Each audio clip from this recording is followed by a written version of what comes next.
Hey guys, Dev here, and welcome to my Frost Res Resistance Guide for Hydross inside SSC. So this is the first of two videos looking at the Resistance set, and this one's for the Frost Res side of things. I'm starting with the Frost Res set, as that's what I've been tasked to tank in for this encounter, and a lot of that comes down to the fact that I'm a dwarf. So dwarfs get a bonus 10 Frost Resistance, and that frees our leg slot up for a different enchant, which in my case is going to give me an extra 500-ish health. Once the Nature Resistance video is done, I'll pop it in the corner in a card, whichever corner it is. So you can click through to that one to watch the Nature Res, and it'll also be down below in the description. If you haven't done already, make sure you subscribe to the channel so you don't miss that one. And this video includes sets for both Warrior and Paladin. Let's get into the gear. So we're going to wear Ice Guard Helm on our head. This gives 50 Frost Resistance as well as 64 Stamina. For the materials, we're going to need 8 Corian Bars, 12 Primal Waters, 12 Primal Fires, and the Crafter is going to need 1 Primal Nether. The plans for the Ice Guard set are all sold by Corian, and he's in the stables. You're going to need Honored to purchase the pattern, and then 375 blacksmithing to learn it. And all these pieces are BOE, so you can look to your guild blacksmith to make these for you. For the chest piece, you're going to wear Ice Guard Breastplate. This gives 60 Frost Resistance, 49 Stamina, and 10 Defense rating. It requires the same mats as the helm, so it's 8 Corian Bars, 12 Waters, 12 Fires, and another Nether. And the pattern is also sold by Corian.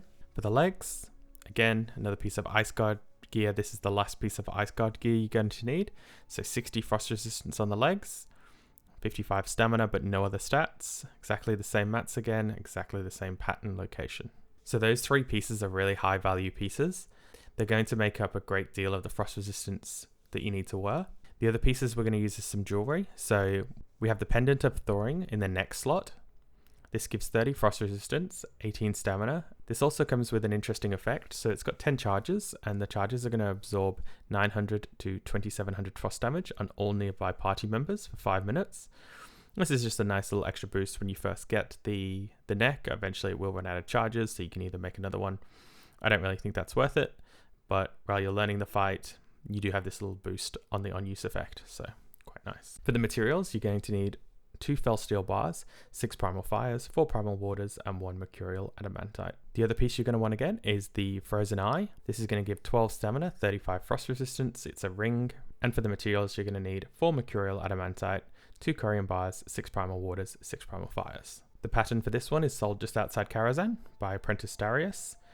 Your Jewel Craft is going to need Honored to purchase it, and you're going to need 375 Jewel Crafting to learn it. So to round out the set now, one of the biggest Frost Resistance value pieces you can get is the Glacial Cloak. So this is 24 Frost Resistance, and a lot of Alliance Paladins are already going to have one of these left over from Nex. So to craft this, you need 5 Frozen Runes. These come from Nexramus, but they're very easy if you have a stealth class to go in with some Word of Thawings and farm them. I know at least on my server, there's still a lot of Nex runs going, so a lot of Frozen Runes are still getting dropped onto the auction house. Also, a lot of guild banks have hundreds and hundreds and hundreds of these left over. So if you are Horde side, this might be slightly harder to get your hands on. But I did have a look, and they are being sold on the auction house. The average amount, according to Nexusub, is 175 gold. So even if you don't know somebody that can craft one of these for you, you should be able to find one on your auction house. The pattern is taught by Master Craftsman Amarian inside Nexramus, and this requires Exalted Reputation, and it also requires you to actually get in and clear some trash out of Nex. So you really want to try find somebody that did play through Classic and already has this pattern, get them to make it for you, and it shouldn't be too expensive at all. To hit cap, it's really important that we enchant the gear correctly. So we're going to go for the Keepers of Time enchant. This is 20 Frost Res on your head. Obviously the head is already got the Frost Res on, so this doesn't clash with any of the pieces that you're using. For the Cloak enchant, you're going to want to put Major Resistance onto your Nex Cloak. This is quite expensive, so if you're really struggling for gold, you can drop this down to 5. There's another enchant that's much, much cheaper that gives 5 to all. However, if you do that, you will be slightly below cap. Here's the mats for the Cloak enchant, so quite a few primals, 16 in total. So really an expensive enchant. But if you want to be the best, you've got to go all in.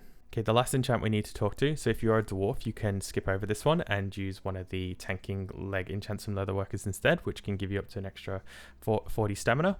And that's why I do advise that if you're a dwarf, you opt in to be the Frost Res tank for your guild. So If you're not a dwarf, you're going to want to get the Ice Guard, and this comes from a turn-in quest at Light's Hope Chapel. You'll need to turn in a bunch of materials to get some tokens, and then turn those tokens in to get the Ice Guard.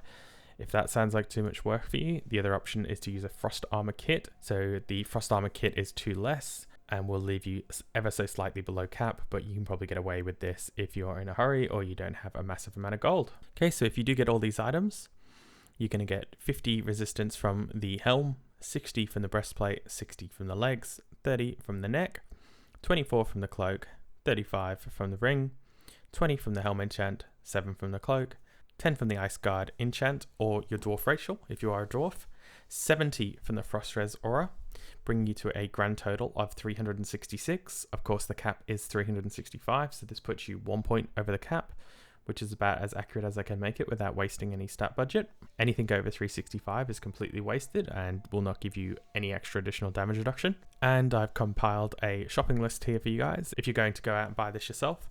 This includes 2 felt steel bars, 26 corium bars, 50 primal waters, 52 primal fires, 52 primal earths, 4 primal earth, 5 mercurial adamantite, 4 greater planial essences, and then your crafter will also need 3 primal nethers.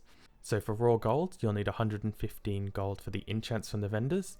You'll also need 174 gold if you're buying a glacial cloak from the auction house. That's on average across all servers.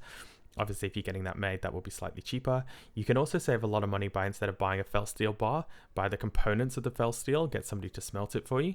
The same goes for the corium as well. And if you can get the transmutes for the mercurial adamite done as well, it's obviously going to save you a bit of money overall. Comes to a grand total, buying these mats from the auction house if you're on EU, expect to spend somewhere in the realm of 3.3k and NA 2.4k. Okay, so just to conclude, this is quite an expensive set and you want to get started on this as early as possible. Now, I have heard about guilds expecting tanks to fund this themselves, and I don't really think that's fair. So I believe that the intended design by Blizzard was to move the resistance sets from the raid onto the tanks. Tanks, for the most part, also have a much harder time world farming than DPS players do. So if you're expecting your tank to go out there and farm 52 primal fires on top of this massive list of other things that they're going to need, that's pretty rough for the tanks. So what we've opted to do in my guild is collect the floor loot from Kara. So that's all the unwanted greens, trash drops, blues, and disenchanted shards. Sell them off in the auction house. That raises us about 5 energy a week. We've been doing that since the beginning of BC, and then we're spending that money to buy the resistance sets. So in my guild, we actually have 2 25-man teams, so we've had to buy this twice over. For our plate tanks, we also need Druid off tanks as well to have a little mix of gear. So that'll be the 3rd video in this series. So if you are a Druid player, I will be making a guide for you guys as well. This is for the warriors and the paladins, the plate tanks. Hope you enjoyed the video, guys. I hope this sets you on a good path to success in SSC. I'll be trying to get some boss guides out as well, so feel free to hit that sub button, guys. It helps so much, and I'll see you all in the next one.